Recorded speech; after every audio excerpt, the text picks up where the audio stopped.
आप सभी को जय श्री कृष्णा, राधे राधे।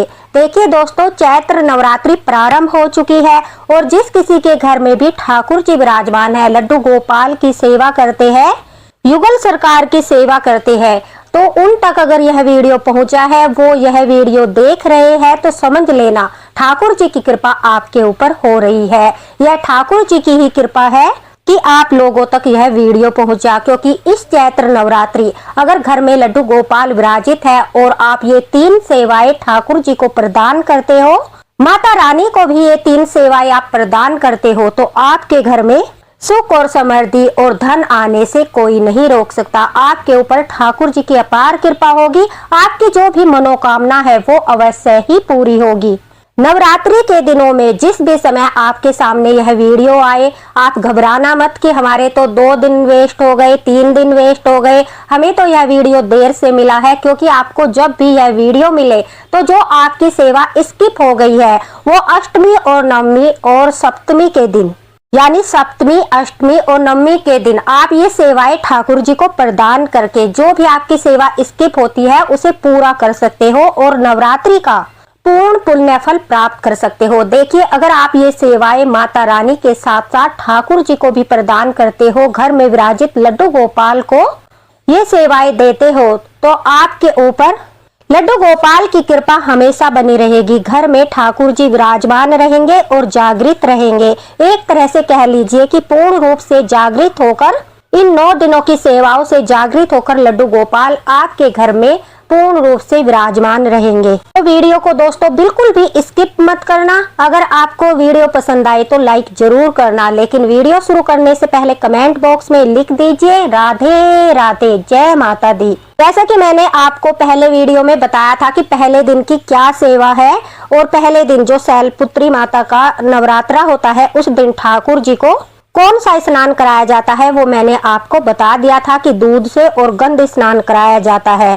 ठाकुर जी के आगे कौन से स्नान कराने हैं 9 दिन तक, किस किस चीजों से स्नान कराने हैं, कौन सा भोग लगाना है, कौन से रंग के वस्त्र पहनाने हैं, स्वयं भी कौन से रंग के वस्त्र पहनने हैं, माता रानी को क्या भोग लगाना है और किस प्रकार से माता रानी का रोजाना अभिषेक करना है, ठाकुर जी का अभिषेक करना है, वो मैं सब आपको इस वीडियो में बताऊंगी। जैसा कि पहले नवरात्रे के दिन हम ठाकुर जी का, माता रानी का दूध से अभिषेक करते हैं, जिससे शरीर, मन और आत्मा शुद्ध होती है, रोगों का नाश होता है और जीवन में स्थिरता बनी रहती है, शक्ति तथा सकारात्मक ऊर्जा का संचार होता है। उसी प्रकार से दूसरे दिन जब ब्रह्मचारिणी माता का नवरात्रा होता है, उस दिन घर में विराजित लड्डू गोपाल को जल में मिश्री मिलाकर और तुलसी दल डालकर, अगर मिश्री नहीं है तो कुछ चीनी के आप जो है दाने डाल सकते हो, अगर चीनी भी नहीं है तो आप थोड़ी सी शक्कर डाल सकते हो, लेकिन आपको उसमें मीठा अवश्य डालना है और तुलसी दल डालना है। उसी से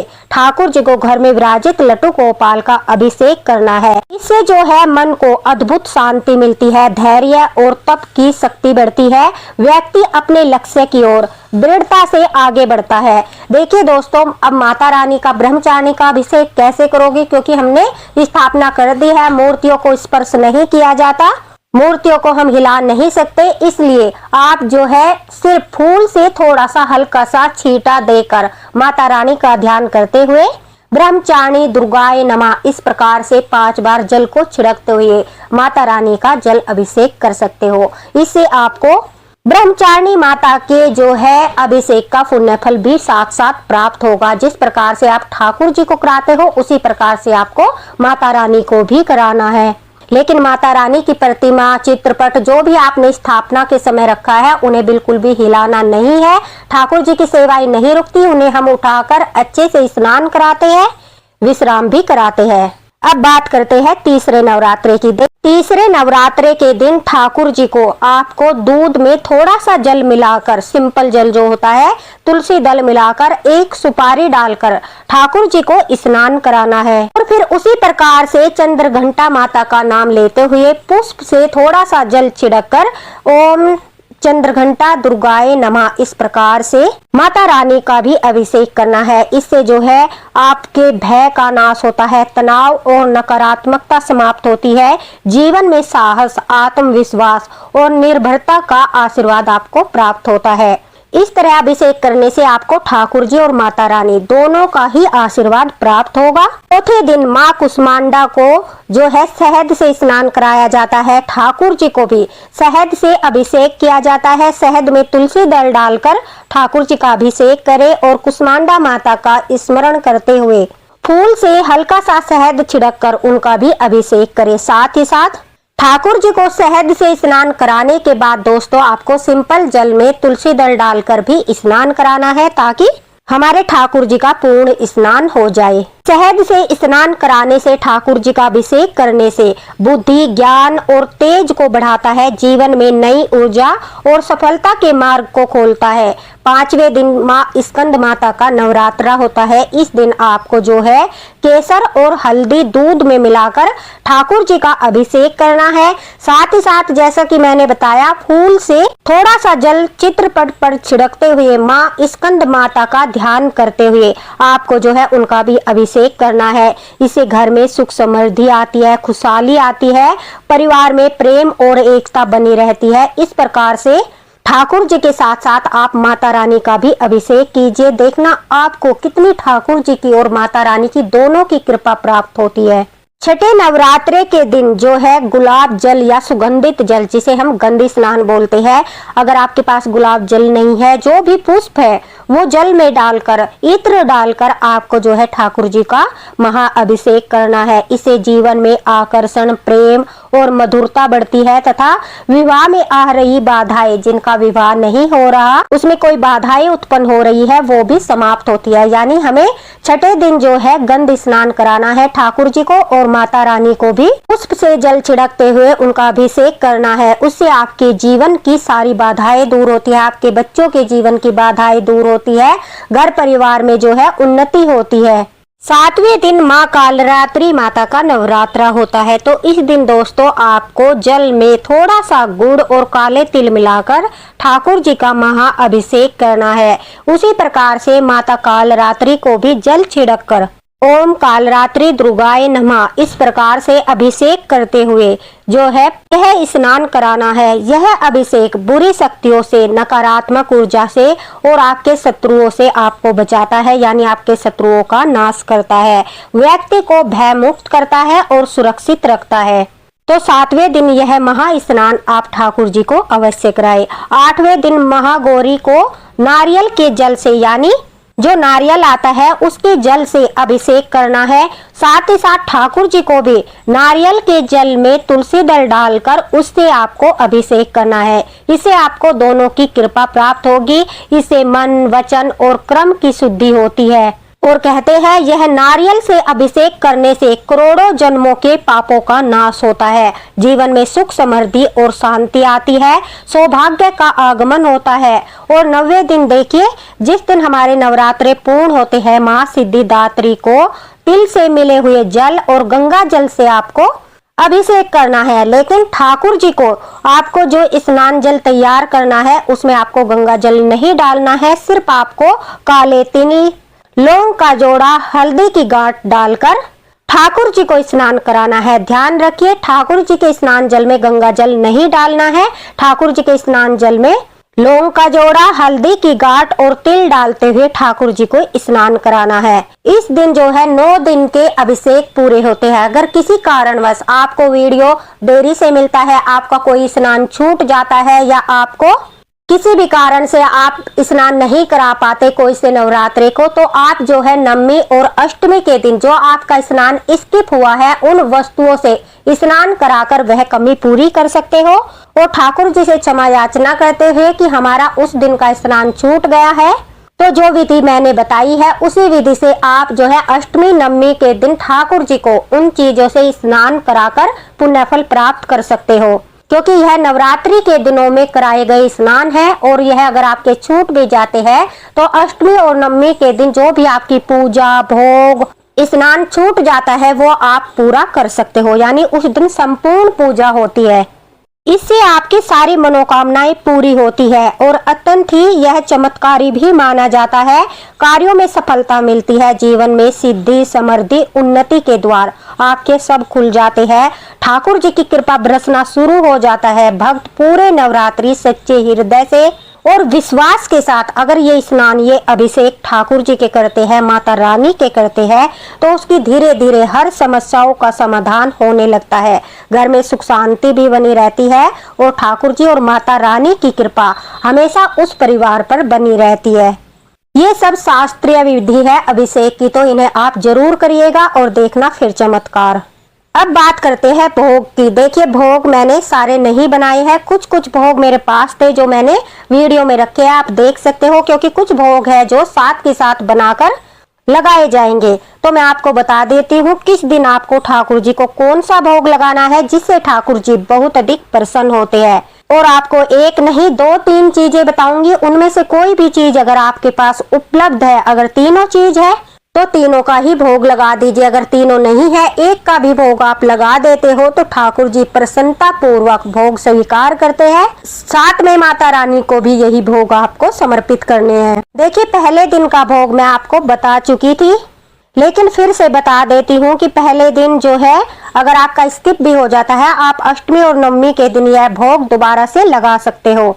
पहले दिन शैलपुत्री माता का नवरात्रा होता है, तो इस दिन ठाकुर जी को और माता रानी को शुद्ध देसी घी का भोग लगाया जाता है, सफेद मिठाइयों का भोग लगाया जाता है और सेब के फल का भोग लगाया जाता है। इसे आपके शरीर में जो भी रोग रहता है, यानी आपको निरोगी काया का आशीर्वाद प्राप्त होता है, रोगों का नाश होता है और जीवन में आपको आत्मबल और वृद्धि होती है। दूसरे दिन माँ ब्रह्मचारिणी को मिश्री, चीनी और केला चढ़ाया जाता है। माता रानी को भी इन्हीं तीनों चीजों का भोग लगाया जाता है। इससे जो है मन में गहरी शांति मिलती है, धैर्य संयम बढ़ता है, आयु में वृद्धि होती है।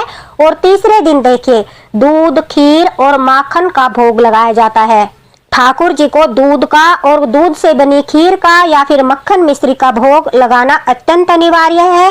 साथ में माता रानी को भी यही भोग प्रदान किया जाता है। तो आप जो है इनमें से एक भोग भी लगा सकते हो या फिर तीनों भोग आप लगा सकते हो। दोपहर के समय खीर का भोग लगा दीजिए, सुबह के समय मक्खन मिश्री का लगा दीजिए, शाम के समय जो है दूध का भोग लगा दीजिए। इस प्रकार से अगर आप भोग लगाते हो तो आपके जीवन से भय, तनाव और जो नकारात्मक ऊर्जा होती है वो समाप्त होती है और साहस, वीरता, आत्मविश्वास में वृद्धि होती है। देखिए, चौथे नवरात्रि के दिन मालपुए का भोग या फिर कद्दू से बनी मिठाई, जिसे हम पेठे की मिठाई भी कहते हैं, या फिर शहद ठाकुर जी को समर्पित किया जाता है। और माता रानी को भी यही भोग लगते हैं, मालपुआ, कद्दू और शहद का भोग। इससे बुद्धि, ज्ञान और तेज निर्णय लेने की क्षमता बढ़ती है, कार्यों में सफलता मिलती है और आपकी मनोकामना पूर्ण होती है।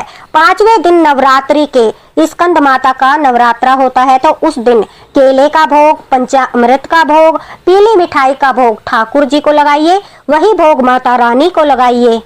इससे आपको संतान सुख की प्राप्ति होती है। आपके संतान के जीवन में आने वाले कष्टों से उन्हें मुक्ति मिलती है, उनकी सफलता के मार्ग खुलते हैं, आपके बच्चों की आयु बढ़ती है। तो इस दिन जो है ठाकुर जी को भी और माता रानी को भी यह भोग आपको अवश्य ही लगाने हैं। अगर कोई निसंतान है या पुत्र प्राप्ति के लिए नवरात्रि व्रत करता है, तो 5वें दिन माँ स्कंद माता को और ठाकुर जी को यह भोग लगाने से कहते हैं कि माता रानी और ठाकुर जी उसे जो है संतान सुख प्रदान करते हैं। और जो लोग ठाकुर जी की बेटे के रूप में, पुत्र के रूप में सेवा करते हैं, वो तो अवश्य ही ठाकुर जी को यह भोग लगाए। छठे दिन दोस्तों शहद और जो है अनार के फल और गुड़ और चने का भोग लगाया जाता है। इससे विवाह में आ रही बाधाएं दूर होती है, व्यक्तियों के जीवन में प्रेम बढ़ता है, आकर्षण और सकारात्मक ऊर्जा का संचार होता है। 7वें दिन कालरात्रि माता का नवरात्रा होता है, तो इस दिन घर में विराजित लड्डू गोपाल को नारियल, काले चने अर्पित किए जाते हैं और माँ कालरात्रि को भी यही भोग लगाया जाता है, जिससे आपके शत्रुओं का नाश होता है, बुरी शक्तियों का नाश होता है। आपके घर पर अगर कोई जादू, टोना, टोटका करना भी चाहता है तो उसका कोई भी असर आपके घर पर नहीं होता। सदैव ठाकुर जी की और माता रानी की दृष्टि आपके ऊपर बनी रहती है। 8वें दिन देखिए महागौरी का नवरात्रा होता है। इस दिन बहुत से लोग अपना व्रत संपूर्ण भी करते हैं, तो इस दिन नारियल हलवा, पूरी, खीर का भोग लगाया जाता है, जो ठाकुर जी को भी बहुत प्रिय है, उन्हें भी यही भोग लगाया जाता है। और अगर कोई सा आपका भोग जो है स्किप हो गया हो, कोई सा स्नान स्किप हो गया हो, तो इस दिन वह स्नान कराकर आप वह इसकी फुआ भोग भी ठाकुर जी को प्रदान कर सकते हो। इससे व्यक्ति के पापों का नाश होता है, मन और जीवन शुद्ध होता है तथा सुख शांति और सौभाग्य की प्राप्ति होती है। अब देखिए 90 दिन जिस दिन हमारे नवरात्रि पूर्ण होते हैं, इस दिन अगर आपने अष्टमी पूजन कर लिया है तो फिर भी 90 दिन आप ठाकुर जी को यह भोग अवश्य लगाए। इस दिन तिल और तिल के लड्डू या फिर खीर का भोग ठाकुर जी को, घर में विराजित लड्डू गोपाल को आप अवश्य लगाए। अगर आप नवमी पूजन करते हो तो हलवा, पूरी, खीर इन सब का भोग माता रानी को लगाया जाता है, वह भी ठाकुर जी को लगाए। इससे आपको सफलता और सिद्धि की प्राप्ति होती है, समृद्धि का आशीर्वाद मिलता है, जीवन के हर क्षेत्र में उन्नति के द्वार आपके खुल जाते हैं। ठाकुर जी की स्नान सेवा, भोग सेवा के बाद जो है उनके पोशाक की सेवा होती है। जरूरी नहीं है कि आपको नई पोशाक ही धारण करानी है। अगर पहले से इस रंग की पोशाक हो तो आप जल छिड़ककर, तुलसी दल का जल छिड़ककर आप उस पोशाक को दोबारा से भी ठाकुर जी को धारण करा के यह पोशाक सेवा प्रदान कर सकते हो। पहले दिन ठाकुर जी को सफेद रंग की पोशाक धारण कराई जाती है। स्वयं भी सफेद वस्त्र नहीं पहन सकते, सुहागिन हो तो आप पीले रंग के वस्त्र पहनिए। दूसरे दिन जो है हल्के नारंगी रंग की और साथ ही साथ पीले और क्रीम कलर की जो है पोशाक ठाकुर जी को पहनानी चाहिए। इन तीनों में से कोई भी कलर आप पहना सकते हो। स्वयं भी इन्हीं कलर में से आपको जो है वस्त्र धारण करने चाहिए। इससे आपको मानसिक शांति मिलेगी, धैर्य मिलेगा और आपके बच्चों की आयु भी लंबी होगी। तीसरे दिन के लिए सफेद, सिल्वर या हल्का गुलाबी रंग जो होता है उस कलर की पोशाक ठाकुर जी को पहनानी चाहिए। इससे जो है भय समाप्त होता है, साहस और आत्मविश्वास बढ़ता है। स्वयं भी इन्हीं कलर को धारण करना चाहिए। देखिए जो ठाकुर जी को पहनाते हो उसी कलर का आप हो सके तो पहनिए। इन तीनों कलर में से कोई भी आप ठाकुर जी को पहना सकते हो और स्वयं भी पहन सकते हो। चौथे दिन जो है आप लाल या मैरून कलर का या नारंगी रंग का जो है वस्त्र धारण कीजिए। ठाकुर जी को भी इन्हीं रंग में से पोशाक पहनाइए। छठे दिन आपको पीला या फिर गोल्डन या फिर हल्का नारंगी रंग का वस्त्र धारण करना है और ठाकुर जी को भी इन तीनों में से कोई से भी रंग की पोशाक आपको धारण करानी है। इससे आपके विवाह में आ रही बाधाएं दूर होती है, आकर्षण बढ़ता है। और 7वें दिन काल रात्रि के लिए हरा, डार्क ग्रीन या फिर काला रंग पहने। ठाकुर जी को भी आप जो है डार्क ग्रीन रंग की या फिर काले रंग की पोशाक पहनाइए। इससे बुरी शक्तियों से आपकी रक्षा होती है, शत्रुओं का नाश होता है और ठाकुर जी की और कालरात्रि की दोनों की कृपा प्राप्त होती है। 8वें दिन देखिए मोर पंखी गुलाबी या सफेद रंग की पोशाक आपको ठाकुर जी को धारण करानी है और इन्हीं में से आपको स्वयं भी वस्त्र धारण करने हैं। नवरात्रि के लास्ट दिन पर यानी 90वें नवरात्रे पर आपको ठाकुर जी को नीले रंग की पोशाक या बैंगनी रंग की पोशाक या गहरे गुलाबी रंग की पोशाक धारण करानी है। इन्हीं में से स्वयं भी रंग पहनना है। इससे आपकी सारी मनोकामनाएं पूर्ण होगी, सफलता और सिद्धि प्राप्त होगी। ये थी ठाकुर जी की पोशाक सेवाएं। देखिए अगर आपसे कोई सेवा स्किप हो जाती है तो मैंने बताया अष्टमी और नवमी के दिन आप ठाकुर जी को वो सेवाएं प्रदान कर सकते हो। अगर नवरात्रि के दिनों में लड्डू गोपाल भक्त माता रानी के साथ साथ ठाकुर जी को भी ये 3 सेवाएं प्रदान करते हैं तो उनके घर पर ठाकुर जी की अपार कृपा बरसती है। उनके घर पर ठाकुर जी की लीलाएं होती है, उनके जीवन में नए चमत्कार होते हैं और उन्हें नवरात्रि का करोड़ों गुना फल प्राप्त होता है। तो आप ये सेवाएं प्रदान कीजिए और ठाकुर जी के साथ साथ माता रानी का भी आशीर्वाद प्राप्त कीजिए। अगर आपको कुछ पूछना है दोस्तों आप कमेंट बॉक्स में पूछ सकते हो, आपको तुरंत रिप्लाई मिलेगा। साथ ही साथ इस वीडियो को ज्यादा से ज्यादा शेयर कर दीजिए ताकि सभी लड्डू गोपाल भक्त ठाकुर जी की ये सेवाएं कर सके और उनकी कृपा भी प्राप्त कर सके। तो इसी के साथ राधे राधे, हरे कृष्णा, जय माता दी। आप सभी को नवरात्रि की हार्दिक शुभकामनाएं। मिलते हैं अगले वीडियो में अगले मार्गदर्शन के साथ। जय हरिवंश।